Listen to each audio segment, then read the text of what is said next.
خدا یسوع مسیح کے زندہ بابرکت اور جلالی نام میں آپ سب کو تحسین اور شکانہ کا سلام۔ خدا کا شکر ہو، اس کی تعریف ہو۔ ہم بک آف جینیسس کی یعنی پیدائش، بیرشیت، اتپتی کی اسٹڈی کر رہے ہیں اور اس کے 4 چیپٹرز ہم نے پڑھ لیے ہیں۔ خدا نے بڑی مدد کی ان چیپٹرز کو سمجھنے میں، پڑھنے میں بڑا خدا نے ساتھ دیا۔ ابھی ہم 5ویں چیپٹر پر ہیں۔ یہ چیپٹر بہت خوبصورت چیپٹر ہے۔ اس میں عمروں کا ذکر ہے کہ کس کی کتنی عمر تھی، اور یہ چیپٹر جب میں چھوٹا تھا، جب میں اس کو پڑھتا تھا تو میں ہمیشہ تھوڑا سا مائنڈ باگلڈ ہو جاتا تھا، اور میرے لیے اس چیز کو سمجھنا بڑا مشکل ہوتا تھا کہ اتنی لمبی لمبی عمریں کیسے جو ہے وہ رہیں۔ آپ کو بتاتے چلیں کہ سب سے لمبی عمر جو تھی وہ متوسلا کی تھی، جو کہ 969 ایئرز یعنی 969 سال 969 ایئرز زندہ رہا۔ اس کے علاوہ ہم دیکھتے ہیں کہ متوسلا کے علاوہ نوح کی جو عمر تھی، نوح جو ہے وہ 950 برس کا ہو کر مرا۔ آدم کی عمر بھی کافی لمبی تھی، آدم 930 سال کا ہو کر مرا۔ عمریں جو ہیں وہ کافی زیادہ تھی لوگوں کی۔ اس وقت 962 جو ہے یارد کی عمر بھی تھی۔ آئی تھنک دا سیکنڈ کہہ لیں کہ سب سے زیادہ عمر والا شخص۔ تو یہ بہت زیادہ مجھے اس چیز کے لیے ہوتا تھا حیرانگی کہ ایسا کیسے ممکن تھا۔ لیکن پری فلڈ ایرا جو ہے، طوفان سے پہلے کی جو دنیا تھی، اس کی کازمیٹک سچویشن فرق تھی، کازمالوجی فرق تھی، اس کے اندر جو حالات تھے وہ فرق تھے۔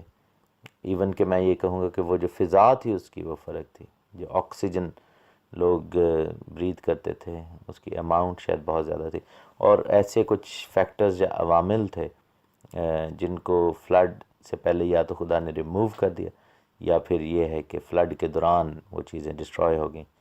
تو ہم دیکھتے ہیں کہ اس ساری سچویشن میں دنیا کے حالات جو ہے وہ بدل گئے، اور پھر خداوند نے ایسی وہاں پر واقعات پیش کیے کہ خداوند نے کہا تھا کہ انسان کی جب عمر ہے وہ 120 سے اوپر نہیں ہوگی، اور اگر ہم اس کو لٹرلی دیکھیں تو خداوند نے ایک سگنیفیکنٹ چینج وہاں پر پیدا کیا عمروں میں، کہ لوگ جو تھے وہ اتنے 100 سال جیتے تھے، اور جتنا لمبا جیتے تھے اتنا ہی زیادہ گناہ اور بدی اور یہ سب کچھ ہوتا تھا۔ اور آپ یہ دیکھیں کہ چونکہ وہ خداوند کی حضوری میں سے ریسنٹ ہی نکلے تھے، تو اس کا بھی اثر ان کے اوپر تھا کہ وہ کتنی دیر تک وہ زندہ رہے، اور کتنا لمبے لمبے عرصے تک ان کی عمریں رہیں۔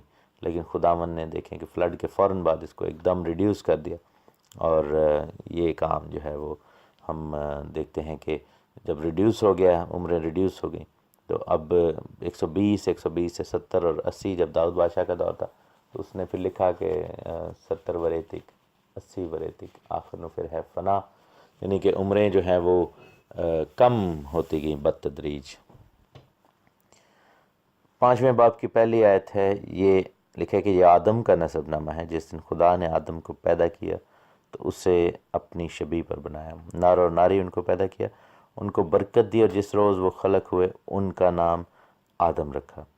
یہ دیکھیں کہ ہم دیکھتے ہیں کہ آدم نے حوا کا نام پہلے عیشا یا ناری رکھا، اس کے بعد جو ہے وہ حوا رکھا اور نام تبدیل کیا، لیکن خداوند نے ان دونوں کو ایک ہی نام دیا، وہ تھا آدم۔ تو خداوند کی نظر میں وہ دونوں برابر تھے، ایک تھے۔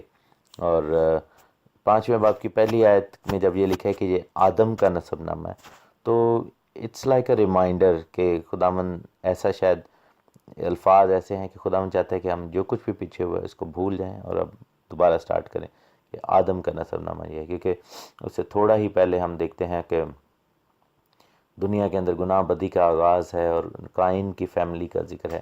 تو خداوند نے اس سٹوری کو جیسے ایک دم کلوز کیا اور پھر کہا کہ ہاں جی واپس آدم پہ آتے ہیں جو ایکچول مین کیریکٹر ہے۔ تو یہاں پر ہم دیکھتے ہیں خداوند نے بڑی برکت دی آدم کو، اور اس کے بیٹے بیٹیاں پیدا ہوئے۔ 3 آیت میں لکھے کہ آدم 130 سال کا تھا جب اس کی صورت اور شبیہ کا ایک بیٹا اس کے ہاں پیدا ہوا، اس نے اس کا نام سیت رکھا۔ سیت کی پیدائش کے بعد آدم برس جیتا رہا اور اس سے بیٹے اور بیٹیاں پیدا ہوئیں۔ آدم کی کل عمر 930 سال کی ہوئی، تب وہ مرا۔ اور پھر لکھا ہے کہ سیت 105 برس کا تھا تو اس سے انوس پیدا ہوا۔ تو عام طور پر ہمیں جو ہے نا یہ کاؤنٹ کرنا چاہیے، اگر آپ کاؤنٹ کریں تو زیادہ بہتر ہوگا۔ لگتا ہے کہ جیسے آدم کے بعد سیت پیدا ہوا، پھر آدم مر گیا تو پھر سیت سے دوسرا بیٹا پیدا ہوا انوس، اور پھر جب سیت مر گیا تو پھر انوس سے تیسرا بیٹا۔ ایسا نہیں ہے، آدم کی عمر اتنی زیادہ تھی کہ اس نے ہنوک کی پیدائش کو بھی دیکھا۔ سو ہنوک اور ایڈم جو تھے وہ ان کی آپس میں ملاقات ہوئی تھی۔ ہنوک 65 برس کا تھا جب اسے متوسلہ پیدا ہوا اور وہ اس خداوند کے ساتھ چل رہا تھا، اور آدم اور ہنوک جو تھے ایک دوسرے سے مل چکے تھے۔ لوگوں کو اس چیز کی ریئلائزیشن ہونی چاہیے۔ اور ہنوک جو تھا وہ ابھی دنیا میں ہی تھا جب نو پیدا ہوا، اور نو اور ہنوک کے بھی کافی ٹائم گزرا آپس میں، ان کی کہہ لیں کہ ایک دوسرے کے ساتھ ملاقات ہوئی۔ اور نو کی اور باپ ابراہیم کی بھی ملاقات ہوئی، کیونکہ باپ ابراہیم 58 ایئرز اولڈ تھے، یعنی 58 سال کے تھے جب نو کی ڈیتھ ہوئی۔ سو آپ یہ دیکھیں کہ آدم سے ہنوک، ہنوک سے نو، اور نو سے ابراہیم، صرف 4 لوگ بنتے ہیں۔ تو جو میسج ہے جو لیڈرشپ کا، وہ اتنا زیادہ لوگوں میں نہیں پھیلا، یعنی کہ آدم نے ہنوک تک یہ سب باتیں پہنچائیں، ہنوک نے آگے نوح کو یہ باتیں پہنچائیں، اور نوح نے آگے باپ ابراہیم کو یہ سب کچھ سکھایا، اور باپ ابراہیم نے نوح کے پیروں میں بیٹھ کر سیکھا۔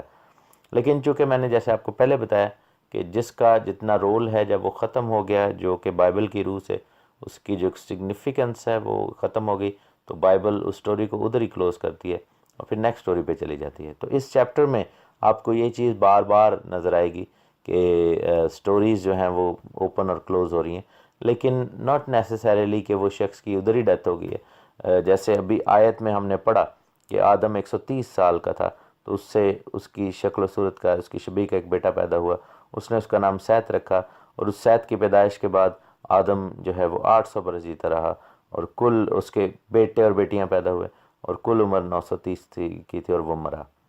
ہمیں لگتا ہے کہ 5ویں آیت میں آدم مر چکا ہے، اور 6ٹھی آیت میں پھر آدم کے مرنے کے بعد شاید سیت سے اولاد ہوئی، لیکن ایسا نہیں تھا۔ تو آدم کی ڈیتھ جو ہے آپ کو 21ویں 22ویں آیت تک جانا پڑے گا، کیونکہ ہنوک کی پیدائش کے وقت بھی آدم زندہ تھا۔ تو اس طرح مائنڈ کھول کر آپ پڑھیں تو شاید آپ کو سمجھ آئے گی، کیونکہ اگر آپ عمریں کاؤنٹ کریں گے تو آدم 130 سال کا تھا، اور اس کے بعد سیت 105 سال کا تھا جب اس سے انوس پیدا ہوا۔ سو 130 اور 105 کو اگر ہم ایڈ کریں تو 235 بنتا ہے۔ تو آدم کی عمر تو 900 سال تھی، 930، تو ابھی تو صرف 235 سال گزرے تھے کہ انوس بھی پیدا ہو چکا۔ پھر انوس 90 برس کا تھا، تو 235 سے آگے 90 برس جائیں تو ہم دیکھتے ہیں کہ 325 بنتے ہیں، اور 325 سال کا تھا آدم جب کنعان پیدا ہوا۔ اس کے بعد ہم 70 اور ایڈ کریں تو ہم دیکھتے ہیں کہ 395 سال کا آدم تھا جب اس سے محلل ایل پیدا ہوا، ٹھیک ہے نا۔ اس میں 65 اور ایڈ کریں تو 460 سال کا آدم تھا جب یارد پیدا ہوا، اور پھر 162 کا تھا جب یعنی کہ یارد تو 460 میں 162 اور ایڈ کریں تو ہم دیکھتے ہیں کہ 400 اور 100، 560 اور 60 اوپر ایڈ کریں تو 620 سال کا تھا آدم جب ہنوک پیدا ہوا۔ ہم دیکھتے ہیں کہ آدم 620 سال کا تھا، اور ہنوک جو ہے وہ 365 سال تک خداوند کے ساتھ چلتا رہا۔ دیٹ مینس کہ ہنوک اور آدم نے کافی اچھا ٹائم آپس میں گزارا، یعنی کہ 310 سال کا عرصہ انہوں نے آلموسٹ ساتھ میں گزارا۔ تو آپ دیکھیں کتنی زبردست بات ہے۔ تو ہم دیکھتے ہیں کہ متوسلا کی شاید پیدائش بھی جو ہے وہ آدم کے سامنے ہوئی۔ تو ہنوک تک جو ہے وہ میسج لے کر آیا آدم، اور یہ سب جو باتیں ہیں یہ سمجھنے کی باتیں ہیں، اس کو کاؤنٹ کرنے کا ضرورت ہے تو ہمیں اس چیز کی سمجھ آ جائے گی۔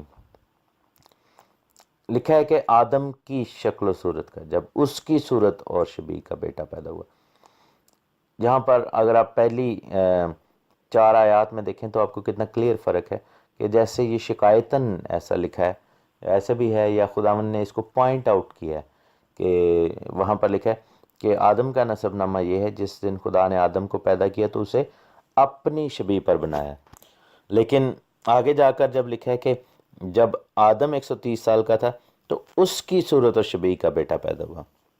بہت سارے لوگ یہ سمجھتے ہیں، ہمیں کئی دفعہ باتوں باتوں میں ایک دوسرے کو ہم کہہ دیتے ہیں کہ جی ہم خدا کی شکل پہ ہیں. سو پارشلی یہ بات ٹھیک ہے، کیونکہ جس باپ سے ہم آئے ہیں وہ خداوند نے اس کو اپنی شبیہ پر بنایا تھا.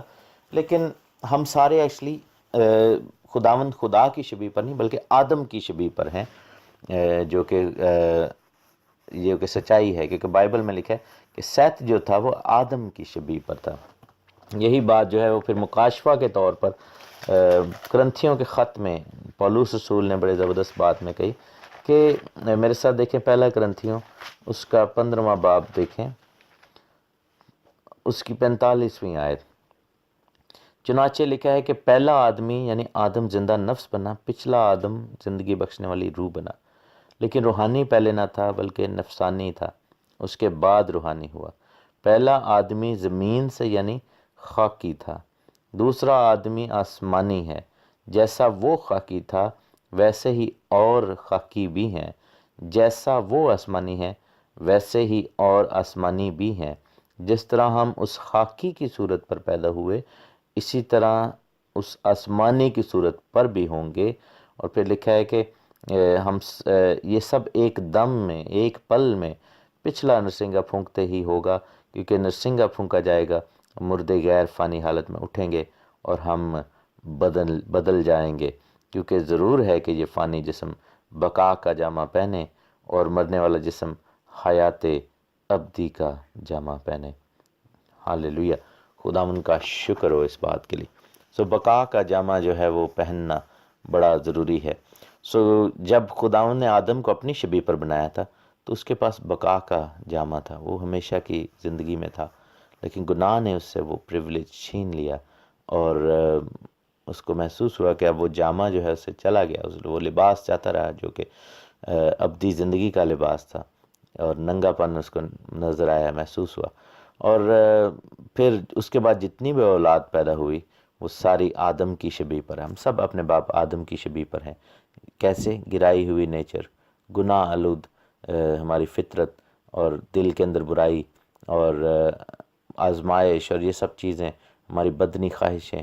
اور جیسے پالوس کہتا ہے کہ میں اپنے بدن میں ایک اور ہی طرح کی شریعت پاتا ہوں، اور جو کہ مجھے خدا کی شریعت کے خلاف کام کرنے پر مجبور کرتی ہے. تو بہرحال یہ ہے کہ ابھی جب خداوند یسوع مسیح آئیں گے تو ہم سارے خداوند یسوع مسیح ناصری کی شبیہ پر ہو جائیں گے، واپس باپ اپنے یہوہ خدا کی شبیہ پر ہو جائیں گے. اور ایسا ضرور ہوگا میرے عزیزو.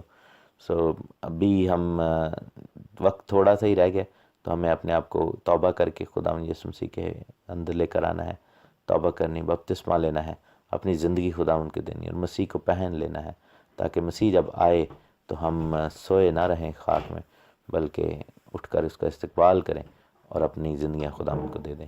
یسوع مسیح ناصری کے نام میں آمین.